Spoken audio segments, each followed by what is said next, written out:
So, good afternoon once again, or I should say good night or good morning, जो भी हो. Good evening actually, good night तो बोलते भी नहीं है. So, welcome back to Kaksha, and this is the next lecture in the series Heredity. Actually, it is not a series. क्या कर रहा हूँ यार मैं, दिमाग काम नहीं कर रहा. चलिए कोई बात नहीं. एक्चुअली दूसरी जगहों पर एंगेजमेंट चल रहे हैं तो बहुत ज़्यादा डिस्टर्ब चल रहा है अभी सब कुछ. कोई प्रॉब्लम नहीं है. तो लास्ट लेक्चर में we had a discussion about mono hybrid inheritance. मोहा लिख दिया मैंने. तो मोनो हाइब्रिड इनहेरिटेंस के बारे में हम लोगों ने लास्ट क्लास में बात करी थी कि एक जनरेशन से दूसरी जनरेशन में जो हाइट है वो कैसे क्या ट्रांसफर होती है, मतलब किस टाइप की हाइट ट्रांसफर होती है. बेसिकली जो ऑफस्प्रिंग रहेगा वो टॉल रहेगा या डॉर्फ रहेगा, ये सारी चीजें we were discussing. Mendel's experiments है ना, आप लोगों को पता हो. तो हम लोगों ने वहां पर क्या करा था भाई, 5 करोड़वीं बार बता रहा हूँ मैं आप लोगों को, है ना. हम लोगों ने प्योर ब्रीड ली थी, फिर हम लोगों ने उनका क्या करवाया भैया, क्रॉस पॉलिनेशन करवाया. क्रॉस पॉलिनेशन करवाया तो आपको मिल गई F1 जनरेशन, फिर F1 जनरेशन का आप लोगों ने सेल्फ पॉलिनेशन करवा दिया तो आपको मिल गई F2 जनरेशन. कुछ इंपॉर्टेंट बातें जो हमको सीखने मिली थी, फर्स्ट ऑफ इट वाज कि भैया हम लोगों के पास कभी भी अपने पास जो ट्रेड्स रहते हैं वो कभी इंटरमिक्स नहीं होते. ठीक है, ये कभी भी इंटरमिक्स नहीं होते. ये मैंने आप लोगों को लास्ट जो लेक्चर था उसमें बताया था. ठीक है. सेकेंड थिंग वाज कि हम लोगों के पास दो ट्रेड अगर होते हैं, अगर हम लोगों के पास दो ट्रेड होते हैं तो दो में से कोई एक रहेगा डोमिनेंट और दूसरा जो रहेगा वो रहेगा रिसेसिव. ठीक है, ये हम लोगों को कैसे पता चलता है कि विच वन इज डोमिनेंट और विच वन इज रिसेसिव, ये हम लोगों को पता चलता है ऑब्जर्वेशन से. ठीक है, कि भैया आपके पास प्लांट है ना, अपने पास प्लांट है, प्लांट को देख लो.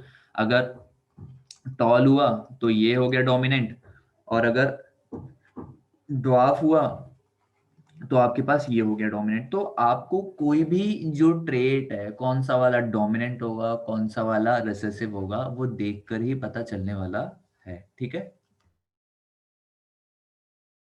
इसके अलावा और कोई तरीका होता नहीं है ऐसा, है ना, मतलब जिससे हमको पता चल पाए कि कौन सा वाला डोमिनेंट है और कौन सा वाला रिसेसिव है. ठीक है, चलो अच्छी बात है. अब आज की क्लास में हम लोग क्या स्टार्ट कर रहे हैं. आज की क्लास में we are starting with dihybrid inheritance.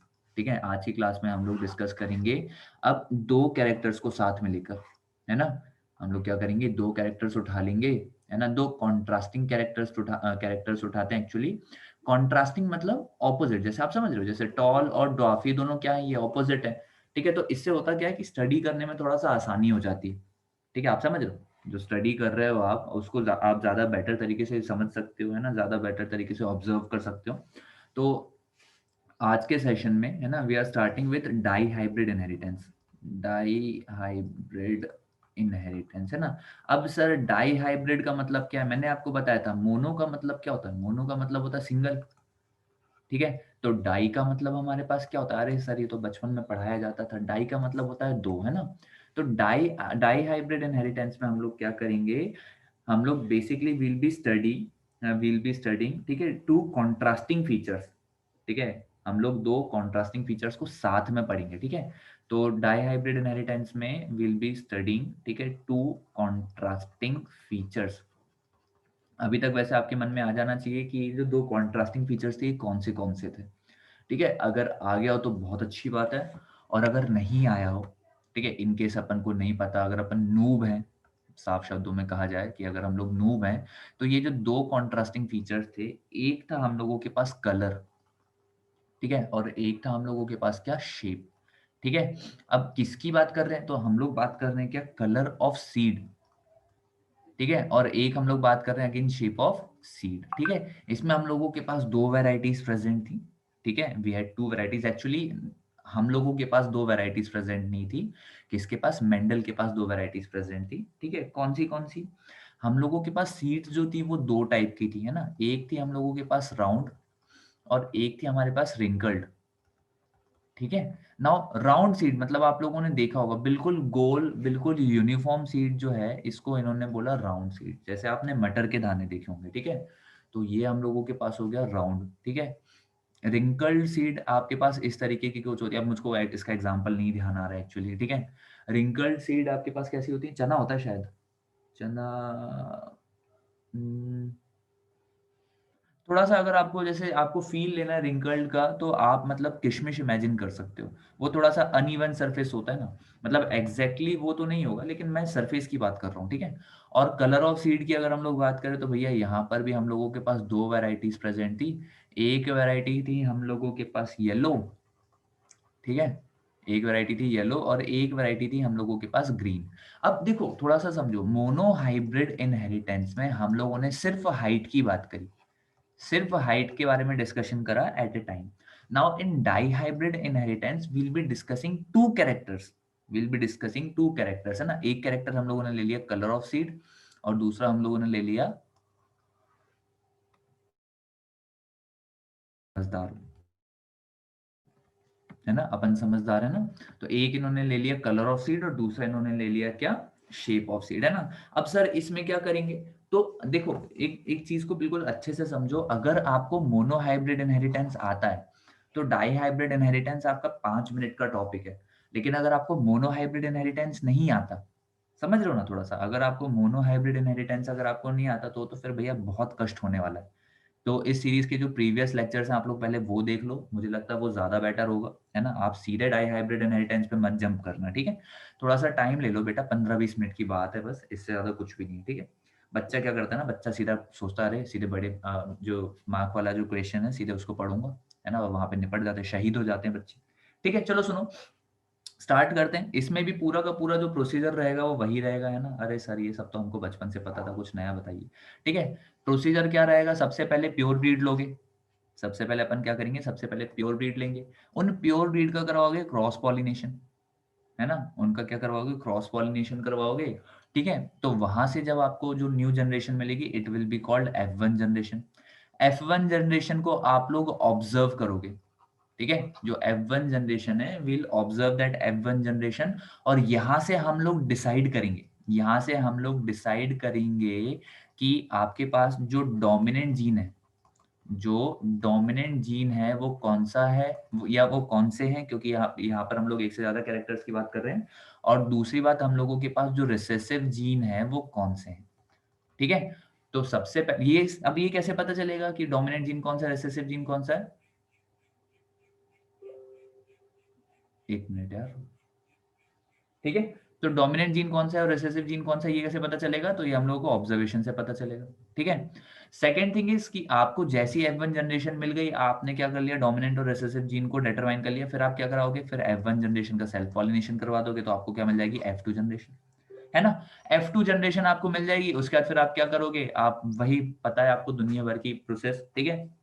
यहाँ पर आप लोग क्या निकालोगे, डाई हाइब्रिड रेशियो निकालोगे, ठीक है, डाई हाइब्रिड रेशियो निकालोगे किस किस का, एक निकालेंगे जीनोटाइप का और एक निकालेंगे फिनोटाइप का, बस कंप्लीट हो गया आपका डाई हाइब्रिड इनहेरिटेंस। इतनी सी तो बात है बेटा, इतनी सिंपल से बिल्कुल छोटी सी मासूम सी बात है डाई हाइब्रिड इनहेरिटेंस में, समझ रहे हो। अगर आपको मोनो हाइब्रिड इनहेरिटेंस आता है तो आपको ये सारी चीजें बहुत ईजी लगेंगी, लेकिन अगर आपको मोनो हाइब्रिड इनहेरिटेंस ही नहीं आता तो भैया बार बार बोल रहा हूँ लेक्चर देख लो, ठीक है।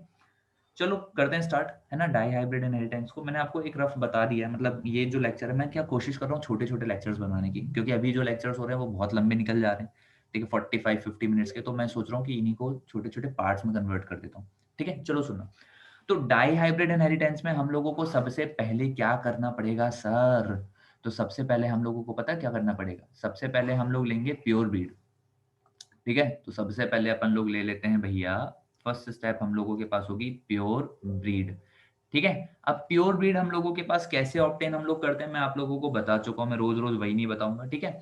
प्योर ब्रीड हम लोगों के पास दो थी, एक थी जिसमें हम लोगों के पास जो सीड्स आ रही थी, ठीक है, मतलब पी प्लांट की बात कर रहे हैं, ठीक है। तो हम लोगों के पास एक प्योर ब्रीड वो थी जिसमें जो सीड्स थी वो थी राउंड, राउंड लिख दिया मैंने, sorry, round, ROUND, round and yellow, ठीक है। एक वैरायटी हम लोगों के पास ऐसी थी, ठीक है। तो हम लोगों के पास ये जो सीड होगी वो देखने में ऐसी कुछ होगी, ठीक है। पहली जो वैरायटी थी it was round and yellow. और हम लोगों के पास जो दूसरी वैरायटी थी भैया सीड की, ठीक है, हम लोगों के पास जो दूसरी वैरायटी थी वो थी हम लोगों के पास रिंकल्ड, रिंकल्ड प्लस ग्रीन, है ना। मतलब ये जो थी ये हरे कलर की थी, हरा कलर आप लोगों ने सभी ने देखा होगा, जिसने नहीं देखा तो वो स्क्रीन पर देख लो, ऐसा नहीं था यार, ऐसा था इस तरीके का, ठीक है। तो हम लोगों के पास एक सीड जो थी they were round and yellow and the second variety of seeds were wrinkled and green. मतलब रिंकल्ड मतलब आप समझो थोड़ा सा नॉन यूनिफॉर्म, ठीक है। जो रिंकल्ड सीड्स हैं वो थोड़ी सी नॉन यूनिफॉर्म है ना, स्मूथ स्क्रीन्स नहीं है, स्क्रीन बोल रहा हूँ सॉरी, सीड्स नहीं है, ठीक है। चलो अच्छी बात है। आप सबसे पहले प्योर ब्रीड लोगे। प्योर ब्रीड का क्या करोगे? प्योर ब्रीड का आपने करवाया, सेकेंड स्टेप में आपने करवाया क्रॉस पॉलिनेशन, ठीक है। क्रॉस पॉलिनेशन करवाया, ठीक है। अब जब क्रॉस पॉलिनेशन करवाया तो हुआ क्या? क्रॉस पॉलिनेशन करवाया तो आपके पास मिल गई F1 जनरेशन, है ना। अपन ने जब क्रॉस पॉलिनेशन करवाया तो वो हम लोगों के पास क्या बन गया? It was F1 generation. अब F1 जनरेशन बन गई। F1 जनरेशन में ऑब्जर्वेशन क्या था? F1 जनरेशन में ऑब्जर्वेशन क्या था? किसने ऑब्जर्वेशन लिए होंगे? सबसे पहली बात तो भैया मेंडल ने लिए है ना, महात्मा गांधी जी नहीं आए थे वहां पे ऑब्जर्वेशन लेने, ठीक है। वो देश को आजाद कराने में लगे हुए थे। उसके 150-200 साल बाद, है ना। महात्मा गांधी जी का तब जन्म भी नहीं हुआ था, तो उनको महात्मा गांधी बोलना भी सही नहीं है वैसे। चलो ठीक है। तो हम लोगों के पास बहुत फालतू की बात थी, है ना। तो हम लोगों ने क्या करा भैया? हम लोगों ने क्रॉस पॉलिनेशन कराया, किसका? प्योर ब्रीड का, प्योर ब्रीड का, ठीक है। अब प्योर ब्रीड का क्रॉस पॉलिनेशन करवाया तो भैया आपको मिल गई F1 जनरेशन। अब जब F1 जनरेशन मिल गई तो मेंडल ने ऑब्जर्व करा। किसने? मेंडल ने ऑब्जर्व करा कि जितनी भी सीड आई थी, जितनी भी सीड आई थी, सारी की सारी seeds were round and yellow, है ना। ये उसने देखा यार, येलो लिख दिया मैंने, येलो, है ना। तो मेंडल ने ऑब्जर्व करा that all the seeds were round and yellow. अब ये क्या हो गया यार? ये मतलब ये तो कुछ भी हो रहा है। अरे कुछ भी नहीं हो रहा है यार, जो हो रहा है हो रहा है। अब सारी की सारी जो सीड्स थी they were round and their colour was yellow. तो हम लोगों को क्या करना है? F1 जनरेशन में वी हैव टू डिसाइड, है ना। F1 जनरेशन में we have to decide which is the dominant character. तो अगर हम लोग बात करें डोमिनेंट शेप की, अगर हम लोग बात करें डोमिनेंट शेप की, तो जो डोमिनेंट शेप होगा वो क्या होगा? हम लोगों के पास दो शेप थे, देखो पहली बात तो हम लोगों के पास दो शेप थे, एक था राउंड और एक था हम लोगों के पास रिंकल्ड, ठीक है। तो हम लोगों के पास जो डोमिनेंट शेप था वो कौन सा था? राउंड था, है ना। तो जो हम लोग लिख लेते हैं कि जो डोमिनेंट शेप था वो क्या था? राउंड था। और हम लोगों के पास अगर हम लोग कलर की बात करें, हम लोगों के पास कलर जो थे, कलर भी दो तरीके के थे ना यार हम लोगों के पास, है ना। तो हम लोग लिख लेते हैं कि हम लोगों के पास जो डोमिनेंट कलर था, ठीक है। ये हम लोगों के पास पहले तो दो कलर कौन से थे? एक था हम लोगों के पास येलो और एक था हमारे पास, ये मैंने क्या लिख दिया, येलो। कभी कभी मुझको खुद की हैंडराइटिंग समझ में नहीं आती। और दूसरा था हम लोगों के पास क्या? ग्रीन, ठीक है। तो dominant shape was round and dominant colour was yellow, ठीक है। इतना समझ में आया आप लोगों को? तो डोमिनेंट शेप हम लोग के पास हो गया राउंड और डोमिनेंट कलर जो था इट वाज येलो। अच्छी बात है सर, ठीक है। तो इस चीज का ध्यान रखना हमेशा ना, आपको कभी भी अगर राउंड और रिंकल्ड में अगर ऑप्शन मिला, अगर हम लोगों को कभी भी राउंड और रिंकल्ड में ऑप्शन मिला तो हम लोग हमेशा किसको पिक करेंगे भैया? राउंड को पिक करेंगे, ठीक है। और उसके बाद अगर हम लोगों को रिंकल्ड और ग्रीन में अगर ऑप्शन मिला तो हम लोग हमेशा किसको पिक करेंगे भैया? ओए गलत कर दिया मैंने। अगर सॉरी, अगर हम लोगों को राउंड और रिंकल्ड में, सॉरी है ना, गड़बड़ कर दिया हमने। अगर शेप में हम लोगों को दो ऑप्शन मिले that is round and wrinkled, है ना, तो हम लोग हमेशा किसको पिक करेंगे? राउंड को पिक करेंगे। और कलर में अगर हमको ऑप्शन मिले येलो और ग्रीन, तो हम लोग हमेशा किसको पिक करेंगे? येलो को, प्रोवाइडेड कि वो वहां पर हो। मैंने आप लोगों को लास्ट लेक्चर में बताया था कि डोमिनेंट जीन है ना खुद को तभी एक्सप्रेस कर पाएगा ना जब वो वहां पर है, ठीक है। तो इस चीज का थोड़ा सा ध्यान रखना है ना। इसके बाद फिर हम लोग क्या करेंगे भैया? इसके बाद क्या करेंगे सर? इसके बाद क्लास खत्म कर दो सर प्लीज, अब बहुत हो गया, है ना। अरे ऐसा नहीं, ठीक है। तो हम लोगों के पास जो F1 जनरेशन आई थी, जो F1 जनरेशन आई थी उसका क्या करेंगे? Cross pollination. अरे क्रॉस नहीं करेंगे यार, उसका क्या करेंगे? सेल्फ पॉलिनेशन, ठीक है। तो अब हम लोग क्या करेंगे? Self pollination of F1 generation. और उसके बाद फिर जो भी सीड आई थी, जो भी सीड आई थी हम लोग क्या करेंगे? उनके बारे में डिस्कशन करेंगे। इतनी सी तो बात है ना। तो हम लोगों के पास जो थर्ड स्टेप है, थोड़ी सी जगह बचा लेता हूँ मैं, है ना। यहाँ पर लिख देता हूँ मैं इस चीज को, एक सेकंड रुकना। तो अपन लोग लिख लेते हैं यहाँ पर हम लोगों को राउंड चाहिए और हम लोगों को येलो चाहिए, ठीक है। चलो, है ना। अब हम लोगों के पास जो थर्ड स्टेप थी, थर्ड स्टेप क्या था भैया? थर्ड स्टेप हम लोगों के पास था self pollination, self pollination of pollination pollination of F1 generation. F1 generation का सेल्फ पॉलिनेशन करोगे तो भैया F2 जनरेशन मिल जाएगी।